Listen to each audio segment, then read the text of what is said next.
Graça e a paz do Senhor Jesus, irmãos. Vamos abrir a Escritura no livro do Gênesis, capítulo de número 22.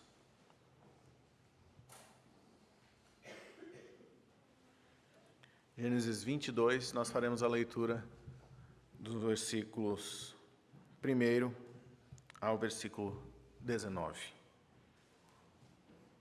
Diz assim a santa palavra de Deus. Depois dessas coisas, Deus pôs Abraão à prova e lhe disse: Abraão. E este lhe respondeu: Eis-me aqui. Deus continuou: Pegue o seu filho, seu único filho, Isaque, a quem você ama, e vá à terra de Moriá. Ali ofereça-o em holocausto sobre um dos montes que eu lhe mostrar. Na manhã seguinte, Abraão levantou-se de madrugada e, tendo preparado o seu jumento, levou consigo 2 dos seus servos e Isaque, seu filho. Rachou lenha para o holocausto e foi para o lugar que Deus lhe havia indicado. No terceiro dia, Abraão ergueu os olhos e viu o lugar de longe, e então disse aos servos: Esperem aqui com o jumento, eu e o rapaz iremos até lá, e depois de termos adorado, voltaremos para junto de vocês. Abraão pegou a lenha do holocausto e a colocou sobre Isaque, seu filho. Ele, por sua vez, levava nas mãos o fogo e a faca. Assim, os dois caminhavam juntos. Isaque rompeu o silêncio e disse a Abraão, seu pai: Meu pai. Abraão respondeu: Eis-me aqui, meu filho. E Isaque perguntou: Eis aqui o fogo e a lenha, mas onde está o cordeiro para o holocausto? Abraão respondeu: Deus proverá para si o cordeiro para o holocausto, meu filho. E os dois seguiam juntos. Chegaram ao lugar que Deus lhe havia indicado. Ali, Abraão edificou um altar, arrumou a lenha sobre ele, amarrou Isaque, seu filho, e o deitou no altar em cima da lenha. E estendendo a mão, pegou a faca para sacrificar seu filho. Mas do céu o anjo do Senhor o chamou: Abraão, Abraão! E ele respondeu: Eis-me aqui. Então lhe disse: Não estenda a mão sobre o menino e não faça nada a ele, pois agora sei que você teme a Deus, porque não me negou o seu filho, o seu único filho. Abraão ergueu os olhos e viu atrás de si um carneiro preso pelos chifres entre os arbustos. Abraão pegou o carneiro e o ofereceu em holocausto em lugar de seu filho. E Abraão deu àquele lugar o nome de O Senhor Proverá. Daí dizer-se até o dia de hoje: No monte do Senhor se proverá. Então, do céu, pela segunda vez, o anjo do Senhor chamou Abraão e disse: Porque você fez isso e não me negou o seu filho, o seu único filho, juro por mim mesmo, diz o Senhor, que certamente o abençoarei e multiplicarei a sua descendência como as estrelas dos céus e como a areia que está na praia do mar. Sua descendência tomará posse das cidades dos seus inimigos. Na sua descendência serão benditas todas as nações da terra, porque você obedeceu a minha voz. Então, Abraão voltou para onde estavam seus servos, e juntos foram para Berseba, onde fixou residência. Até aqui a leitura da palavra de Deus. Vamos orar mais uma vez? Senhor Deus, nós te louvamos, ó Pai, porque nesta manhã Tu nos destes o privilégio de podermos estar reunidos como o povo que foi resgatado pelo sangue do Cordeiro Jesus. E juntos neste lugar, Senhor, podemos adorar o Teu santo nome, cultuar a Ti, ó Pai amado, em obediência ao Teu mandamento, Senhor. Nós te louvamos por esse privilégio, ó Pai, de também termos a Tua santa palavra em nossas mãos agora, e de a termos lido, Senhor amado, de termos ouvido. Por isso, Senhor, nós te pedimos, aplica a verdade da Tua palavra ao nosso coração e à nossa mente, de forma que Teu Espírito Santo opere em nós com a Tua palavra, a fim de que sejamos praticantes dela, Pai. Em nome de Cristo Jesus. Amém. Amém. Irmãos, na semana passada nós falamos sobre o nascimento de Isaque e o cumprimento da promessa divina. E nós vimos que a fidelidade divina é uma bênção de Deus para o seu povo. Hoje nós vamos ver em outro atributo de Deus também a bênção para o seu povo, o atributo da providência. o Deus que provê, o Deus que nos dá tudo aquilo que nós necessitamos. Isso que é providência. E a providência é uma bênção para o povo de Deus, e isso nós vimos nesse texto que nós acabamos de ler. Nós temos que lembrar da história de Abraão, de que Abraão foi chamado quando vivia com sua família, com seu pai, na cidade de Harã. Por isso Abraão é chamado de arameu, porque veio de Harã. Eles eram naturais de Ur, né, dos caldeus, mas quando Abraão é chamado por Deus, ele já está em Harã. E ele é chamado por Deus para ir à terra prometida, ao lugar que Deus havia separado para ele, Abraão, e a sua descendência. Deus promete um lugar e uma descendência a Abraão.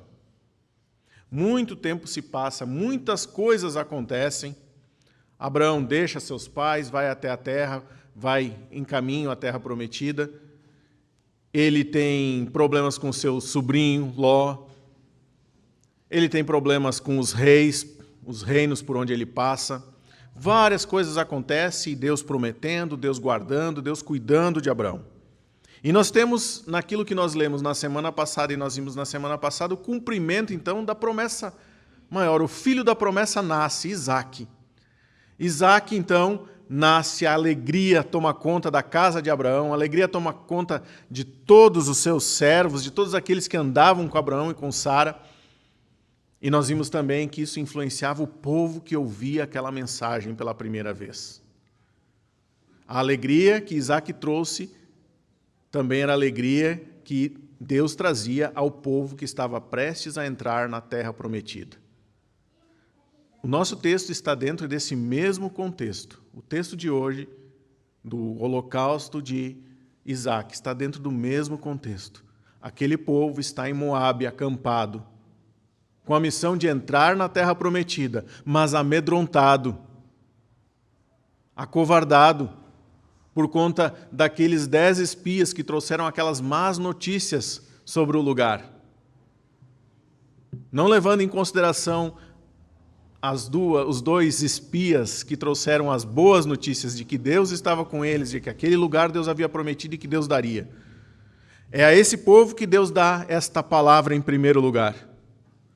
Ao nascimento de Isaque. E agora nós vemos aqui a providência de Deus nesse ato maravilhoso que nós acabamos de ler nesse capítulo 22. Mas a pergunta que não quer calar, e a pergunta que vai ficar para que nós respondamos nesta manhã é: como Deus pode pedir a Abraão que dê em holocausto o seu único filho? Aquele que era o filho da promessa. Nós precisamos lembrar que no capítulo 21, e nós pulamos essas 2 histórias, depois do nascimento de Isaque, há aquele desentendimento entre Ismael, que era o filho de Abraão com a serva, Agar, e então Abraão é obrigado, né? é mandado, e Deus aprova, então, aquele conselho de Sara de despedir Agar e Ismael de casa, e Abraão acata, porque Deus também disse a Abraão, é melhor que faça assim mesmo. E Abraão despede seu filho, com muito peso no coração também, despede Ismael não está mais em casa.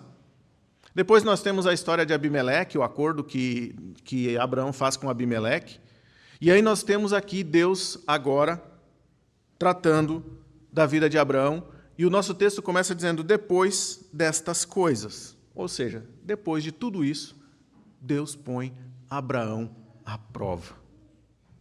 Deus faz um teste de fé a Abraão e pede o seu único filho.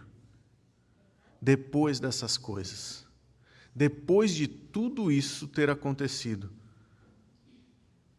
Deus aparece a Abraão e lhe pede o seu único filho em holocausto. Meus irmãos, o holocausto era quando tudo era consumido. Toda oferta era consumida, nada era separado, tirado, nada, toda ela era consumida. O que Deus está pedindo a Abraão é que ele pegue o sorriso, a alegria do nascimento do seu filho e transforme em fumaça. É isso que Deus está pedindo a Abraão. toda aquela alegria pelo nascimento do filho. E o filho agora, nós podemos ver pelo texto, na leitura, principalmente no versículo 5, que Isaac já é um menino grande, porque Abraão coloca sobre ele a carga de lenha para o holocausto. Toda a alegria desse tempo de cumprimento da promessa, da fidelidade de Deus na vida de Abraão, agora é colocado à prova e Deus pede que Abraão entregue aquilo. Abraão não tem mais nada, não tem mais de onde tirar descendência.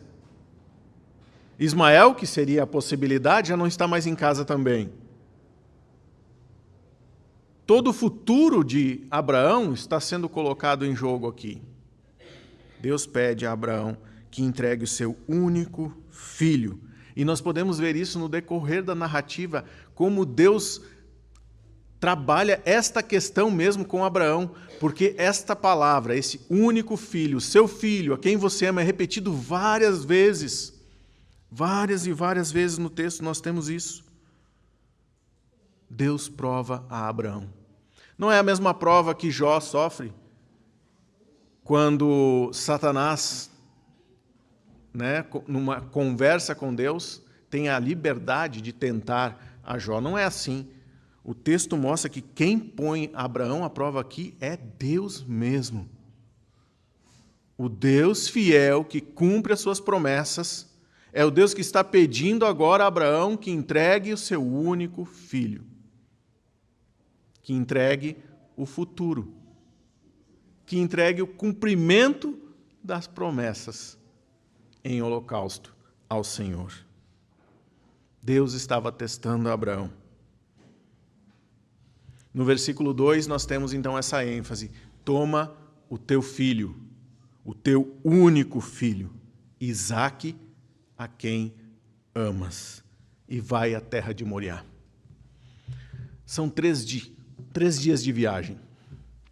O texto não nos mostra que sequer Abraão tenha conversado com Sara sobre o assunto. E é bem provável que ele não tenha conversado com ela sobre isso. Porque teria uma forte oposição dentro de casa para que ele fizesse isso, se ele tivesse conversado com ela.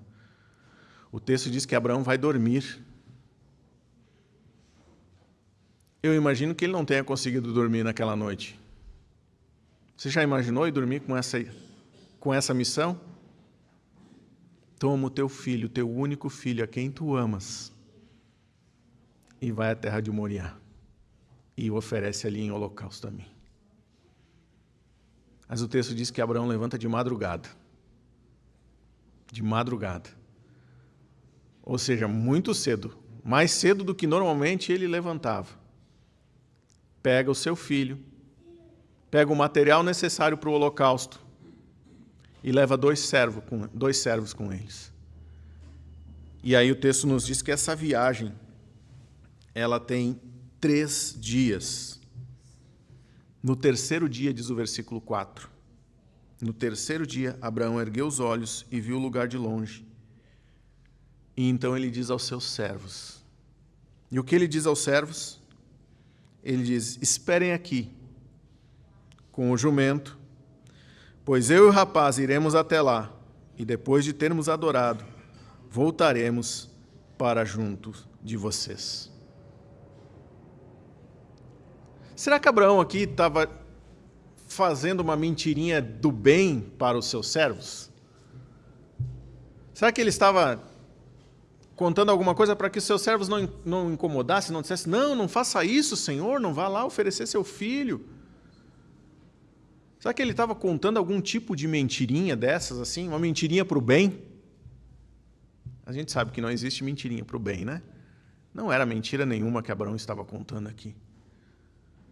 Abraão tinha certeza de que Deus tinha poder para trazer o seu filho da morte. E eu não estou conjecturando isso aqui em cima da história ou de qualquer coisa da minha própria mente. Abra a sua Bíblia, mantenha aberto no capítulo 22 de Gênesis, mas vá até o livro de Hebreus no Novo Testamento. Hebreus.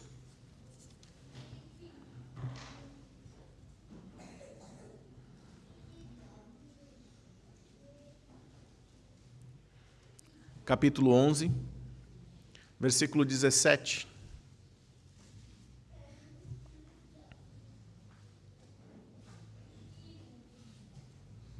E vejam o que a palavra diz a respeito desta frase de Abraão que nós temos lá no versículo 5 do capítulo 22 de Gênesis. Diz assim: pela fé, Abraão, quando posto à prova, ofereceu Isaque. Aquele que acolheu as promessas de Deus estava a ponto de sacrificar o seu único filho, do qual havia sido dito: a sua descendência virá por meio de Isaque. Abraão considerou que Deus era poderoso até para ressuscitar Isaque dentre os mortos, de onde também, figuradamente, o recebeu de volta. Abraão tinha certeza da ressurreição. Era fé na ressurreição. Muito antes desse assunto ser tratado. Nós não temos esse assunto sendo tratado nas Escrituras sobre ressurreição até esse momento. Mas Abraão já cria na ressurreição. E ele responde aos servos: fiquem aqui. E nós vamos até lá. E nós voltaremos. E nós voltaremos. A fé que Abraão tinha era uma fé inabalável naquele que Deus que já havia provado a ele que era poderoso para cumprir todas as suas promessas. Todas elas. E muitas delas já haviam sido cumpridas na vida de Abraão, miraculosamente, sobrenaturalmente. Por que não seriam de novo? Por que isso que estava acontecendo não seria de novo assim? Então Abraão se despede dos seus servos para ir até lá com esta frase, uma frase que mostra toda a sua fé diante do pedido de Deus. Então o texto diz assim no versículo 6: Abraão pegou a lenha do holocausto e a colocou sobre Isaque, seu filho. Ele, por sua vez, levava nas mãos o fogo e a faca. Assim os dois caminhavam juntos. Abraão pega a lenha, coloca nos ombros de Isaque, e nós temos que lembrar que Abraão aqui já está bem velhinho, então nós entendemos por que é Isaque quem leva o peso maior, né? Isaque no vigor da juventude e o pai já velhinho. Quem vai levar o maior peso? Quem é forte, né? Então é Isaque quem está levando sobre si a lenha para o holocausto. E Abraão leva a faca e o fogo. É importante lembrarmos, né, que à época não existiam fósforos e nem isqueiros para acender fogo, né? Precisava se levar o fogo aceso. Então, o caminho todo dos 3 dias, aquele fogo era cuidado para que não se apagasse, para que tivesse fogo no dia de fazer o holocausto. Abraão está levando fogo e a faca. E Isaque está levando sobre si a lenha para o holocausto. Isso te lembra de algum outro holocausto, algum outro sacrifício na história, onde aquele que seria ofertado, aquele que seria o próprio holocausto, também teve que levar sobre si o madeiro, a lenha? Jesus Cristo, nosso Senhor. Isaque é uma figura de Cristo. E aqui nós temos essa figura representando exatamente esta ação. Cristo levou sobre si o madeiro. A Via Crucis é Cristo caminhando até o Gólgota e levando a cruz onde ele seria pregado, onde ele seria sacrificado. E nós vemos aqui Isaque levando a madeira para o holocausto. Mas então o texto diz que Isaque rompe aquele silêncio da caminhada. E eu fico imaginando, né, o texto aqui é rápido, a narrativa aqui é rápida, nós temos 3 dias narrado em poucos versículos, né?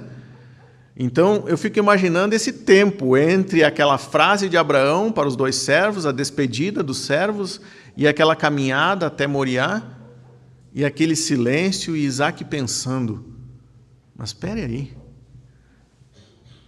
nós temos aqui fogo, tem faca, tem madeira, mas cadê o animal?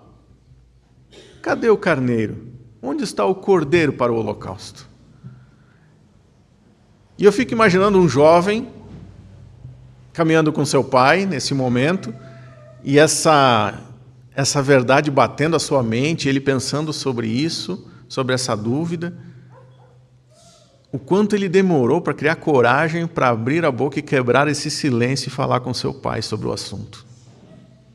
O quanto aquilo deve ter remoído dentro da sua mente. E então o texto diz que Isaque rompe o silêncio e diz a Abraão, seu pai: meu pai. Abraão então diz assim: eis-me aqui, meu filho. E a pergunta é exatamente essa: pai, nós temos aqui o fogo, a lenha para o holocausto, mas onde está o cordeiro? Onde está o animal? E a resposta de Abraão é: Deus proverá para si o cordeiro para o holocausto, meu filho. E mais uma vez, uma leitura rápida do texto pode parecer que Abraão está tentando desviar a verdade, para que o filho não crie algum problema, para que ele tenha que cumprir a determinação de Deus. Ele tenha dito: não, meu filho, fique tranquilo aí, Deus proverá. Mas a gente já viu que Abraão era um homem de fé. Abraão, mais uma vez, não está aqui contando qualquer tipo de mentira para o seu filho, dizendo algo que ele não crê. Ele está dizendo para o seu filho exatamente aquilo que ele crê que irá acontecer. Deus proverá para si, meu filho. É claro que Abraão não sabia que Deus faria o que fez, colocando lá um cordeiro preso pelos chifres em um arbusto. Abraão não sabia disso, que isso iria acontecer. Até aqui, Abraão tinha que o cordeiro seria Isaque, o seu filho. E quando ele responde isso, é isso que ele tem em mente. Deus proverá. Mas o que ele faz principalmente é colocar a situação para Deus. Ele não sabe o que vai acontecer, ele não tem ideia do como vai acontecer, mas o que ele sabe é que quem mandou fazer foi Deus. E quem tem o controle sobre tudo isso é Deus. Então ele diz: Deus proverá. Meu filho, Deus sabe o que está fazendo. Deus proverá o cordeiro para si. Porque o holocausto era para quem? O holocausto era para Deus. Deus proveria o cordeiro para o seu holocausto, para si. E o texto diz então que pai e filho seguem juntos. Então, no versículo 9, eles chegam ao lugar que Deus havia indicado. E agora a narrativa, ela perde aquela pressa toda de passar as coisas rapidamente, e agora as coisas estão sendo narradas nos seus detalhes. Observe que diz o texto no versículo 9: chegaram ao lugar que Deus lhe havia indicado. Ali, Abraão edificou um altar, arrumou a lenha sobre ele, amarrou Isaque, seu filho, e o deitou no altar em cima da lenha. Fica imaginando essa cena.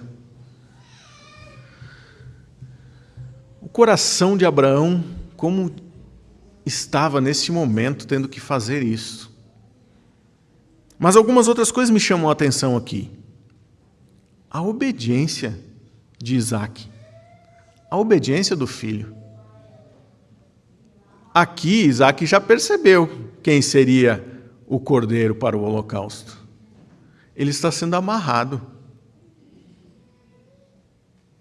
Vocês lembram que ele era um menino forte já, a ponto de poder carregar a lenha para o holocausto?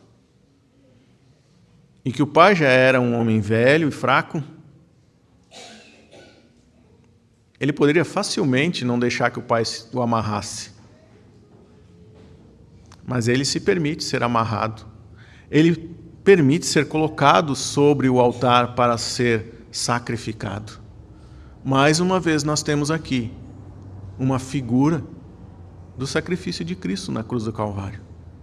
Cristo não foi obrigado a ir à cruz do Calvário. Ele se deixou. Ele não precisava ser pregado naquela cruz. Ele permitiu que os homens o pregassem na cruz.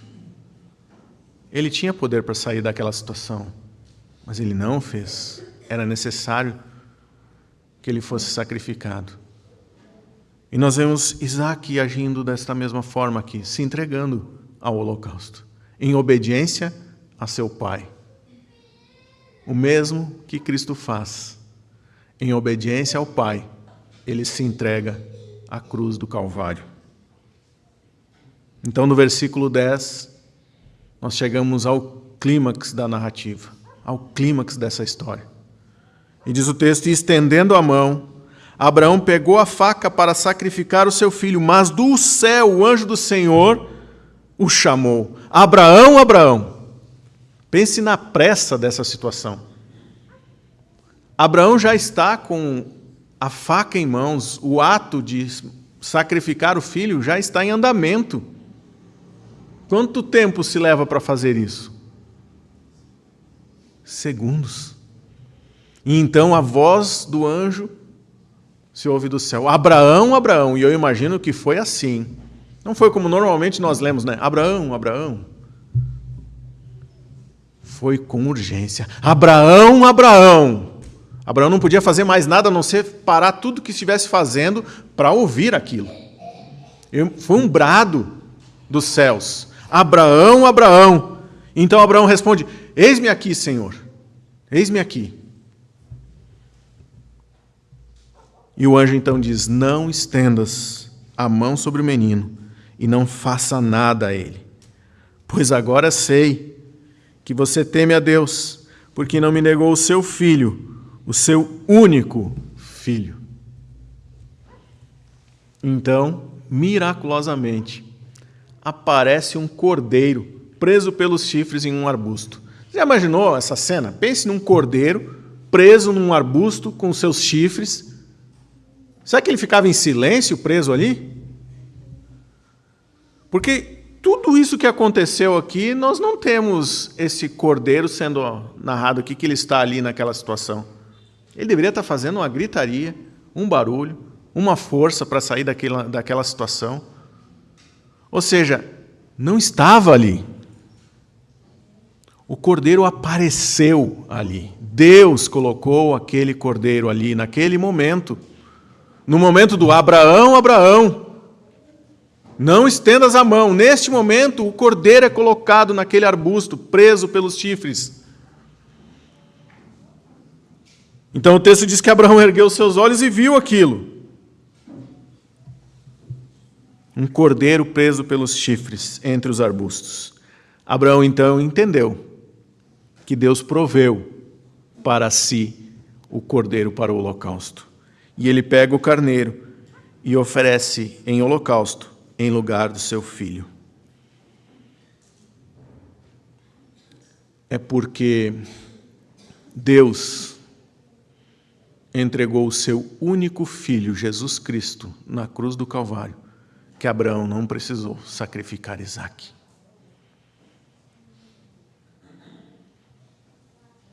João 3, versículo 16 diz: porque Deus amou o mundo de tal maneira que deu o seu Filho unigênito, para que todo aquele que nele crê não pereça, não morra, mas tenha a vida eterna. Porque Deus entregou o seu Filho. Abraão não precisou entregar Isaque.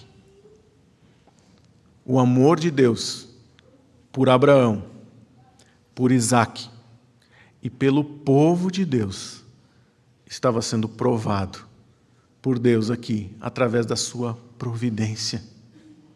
Deus proveu o cordeiro. Aquele povo que estava acampado em Moabe, às portas de entrar na terra prometida, tinha mais uma prova de que Deus provê todas as suas necessidades e de que eles estavam ali porque Deus os ama e porque Deus cuida do seu povo. Nós olhamos para trás, para essa história, mas principalmente para a cruz do Calvário, e temos a mesma certeza: Deus nos ama e cuida, a ponto de entregar o seu Filho unigênito à morte, o justo morrendo nas mãos dos injustos. E morrendo por injustos. Porque Cristo não morreu por nenhum justo. Mas a sua morte justifica os injustos. É pela morte de Cristo que nós somos tornados justos. É pelo sacrifício, pelo holocausto de Cristo que nós somos justificados. A justiça não é nossa. A justiça é a justiça de Cristo colocada sobre nós.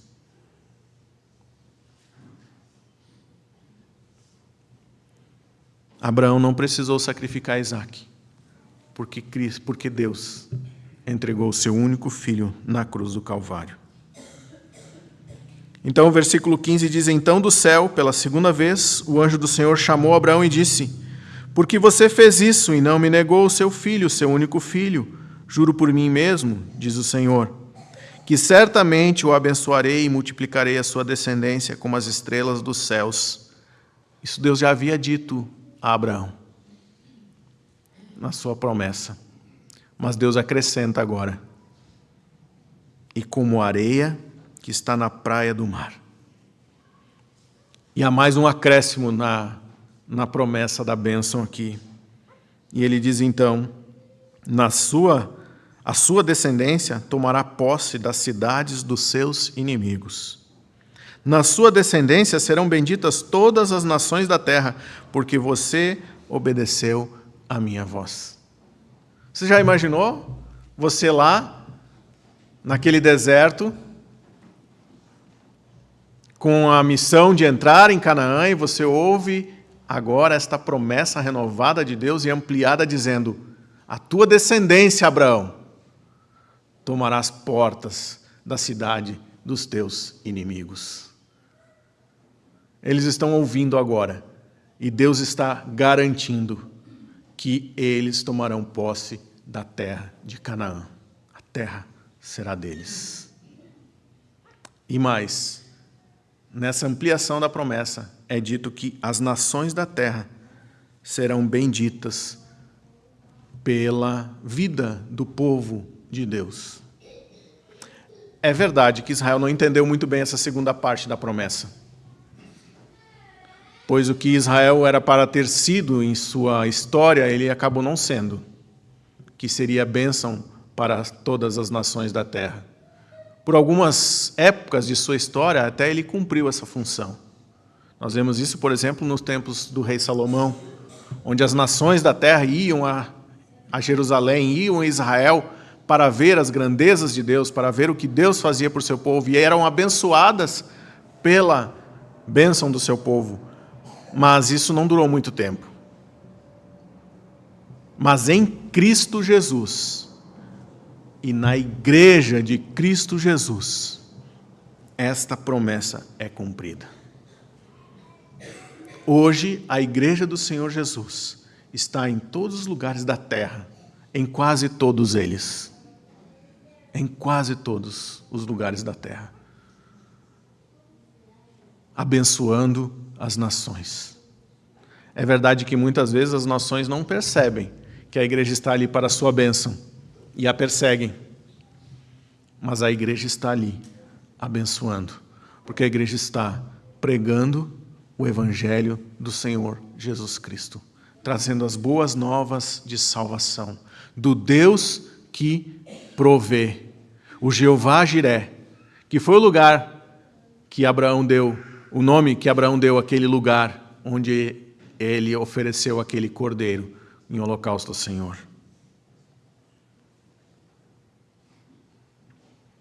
Na igreja do Senhor Jesus Cristo, as nações da terra são benditas. Mas para que isso aconteça, a igreja precisa compreender o seu papel. E o papel da igreja é espalhar as boas novas de salvação. É anunciar o evangelho de Jesus Cristo. Assim, as nações serão abençoadas. Deus nos abençoa. Deus provê todas as nossas necessidades para que nós abençoemos aqueles que estão ao nosso redor. E assim Deus é glorificado. A primeira pergunta do nosso catecismo é: qual o fim principal do homem? E qual é o fim principal do homem? Alegrar-se em Deus, glorificar a Deus e alegrar-se nele para sempre. A igreja glorifica a Deus quando ela é abençoada por Deus e quando esta bênção é espalhada a todos aqueles que estão ao seu redor. E a bênção que a igreja recebeu de Deus, a maior bênção que a igreja recebe do Senhor e a que ela é comissionada a espalhar, não é a bênção da provisão das coisas materiais. Essas coisas nós recebemos sim como bênção. Deus nos dá alimento, Deus nos dá roupas, Deus nos dá casa, verdade. É Ele quem nos dá tudo isso. Mas não são essas bênçãos que nós somos comissionados a espalhar, mas é a bênção de Cristo Jesus, o Cordeiro que foi provido para o holocausto. É Cristo Jesus, a maior de todas as bênçãos. A plenitude de toda a bênção do Senhor está em Cristo Jesus. Paulo, quando escreve aos Efésios, ele diz exatamente isso. Bendito Deus e Senhor nosso, que nos tem abençoado nas regiões celestiais, com todas as bênçãos espirituais nas regiões celestiais, em Cristo Jesus. Tudo que nós precisamos está em Cristo Jesus. E eu sempre repito isso quando lembro desse texto de Efésios, de forma que se temos Cristo, temos tudo, se não temos Cristo não temos nada. E se temos a Cristo, temos a missão de reparti-lo com aqueles que estão ao nosso redor. E assim abençoarmos as nações, para que elas sejam benditas e a promessa de Deus seja cumprida. Que Deus nos abençoe, amados. Amém.